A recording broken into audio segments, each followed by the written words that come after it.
O narcisista, na maioria das vezes, ele acredita que as pessoas o admiram e que ele domina as pessoas, mas muitas vezes ele não percebe que está preso em um cárcere que é totalmente invisível.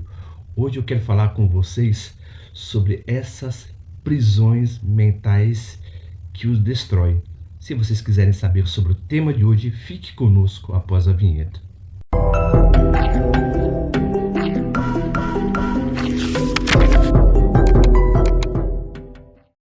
Na maioria das vezes, temos o costume de ser o nosso maior algoz. Temos a necessidade de controlar situações, pessoas, momentos. Mas o interessante é que quando você é mais forte que o outro, isso é força. Mas quando você controla os seus pensamentos, é domínio.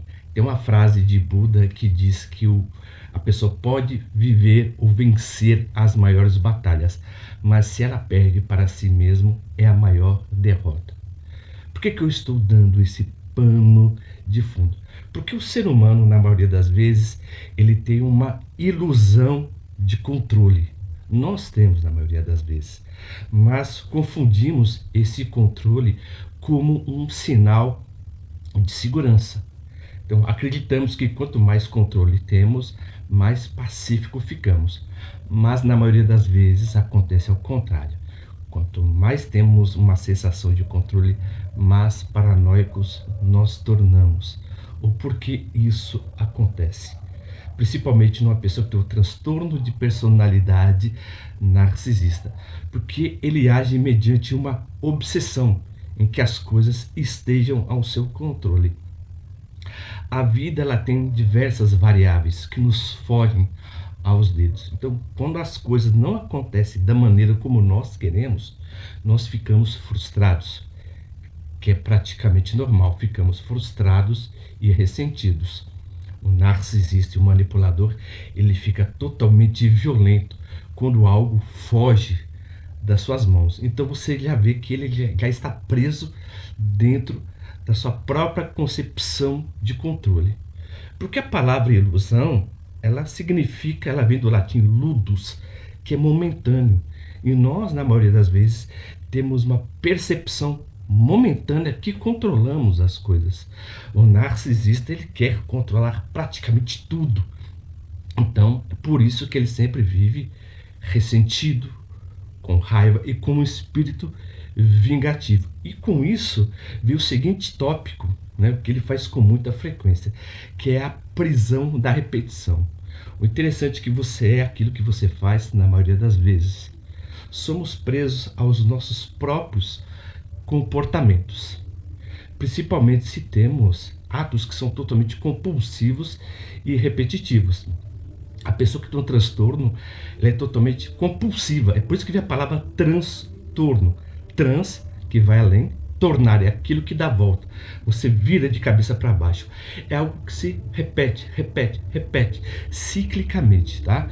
Então, por exemplo, quando uma pessoa tem uma necessidade muito grande de controle, ela tem uma necessidade, né? E ela tem essa crença de que fazendo as coisas do jeito que ela acredita, darão certo. Na maioria das vezes, a primeira ou a segunda vez pode dar até certo, mas da terceira e da quarta não, porque as situações são diferentes, as pessoas são diferentes, o contexto a cada momento é, vamos dizer assim, o contexto a cada momento ele é totalmente diferente. Então há uma interconectividade, tá, entre os fenômenos que nós não conseguimos perceber. Então quando algo foge ao controle, ficamos desanimados. Mas o narcisista não, ele sempre é totalmente metódico, ele é teimoso, ele é compulsivo e ele é repetitivo. Então, por exemplo, que ele cria constantemente armadilhas, tá, emocionais para as vítimas. Mas ao fazer isso, ele constrói um labirinto para ele mesmo, do qual ele não quer sair. Então é por isso que o prazer do poder é totalmente momentâneo.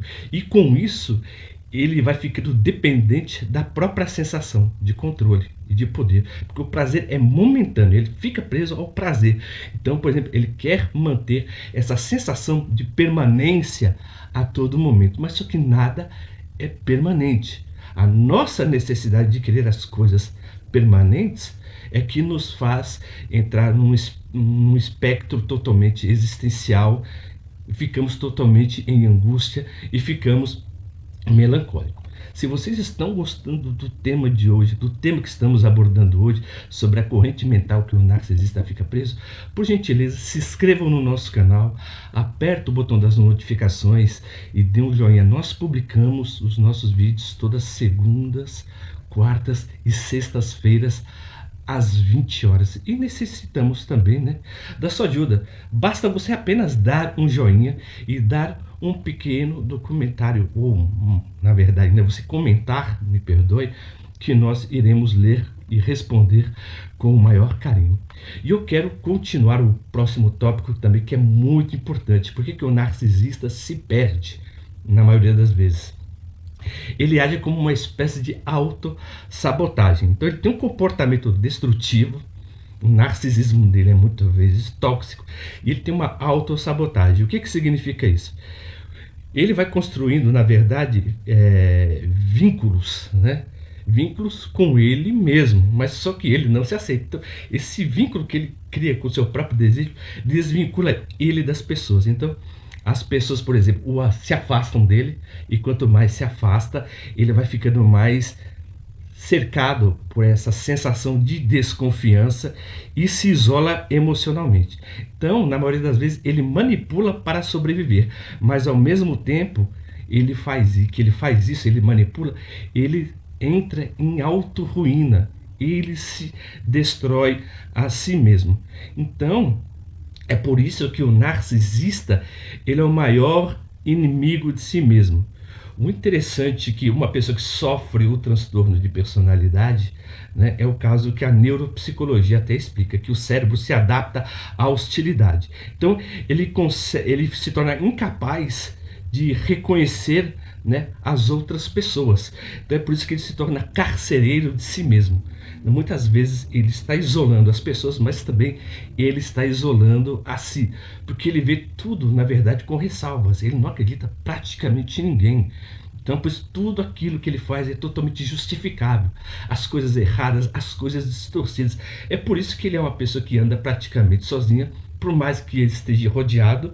Ele vai enganar essas pessoas vão se afastar dele, e ele vai se sentir isolado, e ele vai procurar mais pessoas. Porque ele pensa da seguinte maneira: como as pessoas querem me destruir, então vou destruir essas pessoas primeiramente. Então você vê que ele tem uma concepção muito distorcida sobre os relacionamentos.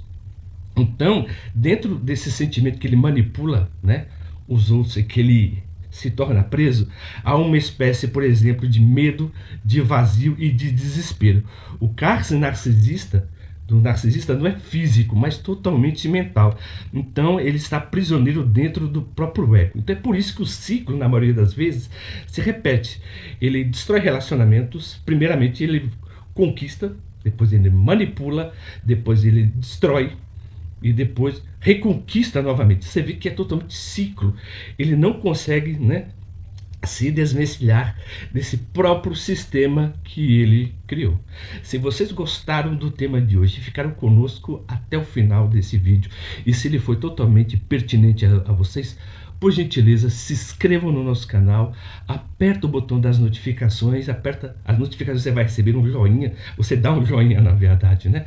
Então, todos os vídeos que nós, por exemplo, estamos selecionando, vai diretamente para você. E você também pode entrar na nossa playlist, tá? Que falamos também sobre variados assuntos. Então, vou colocar aqui o QR Code, tá bom? Vocês escaneiam e vão entrar diretamente no nosso canal.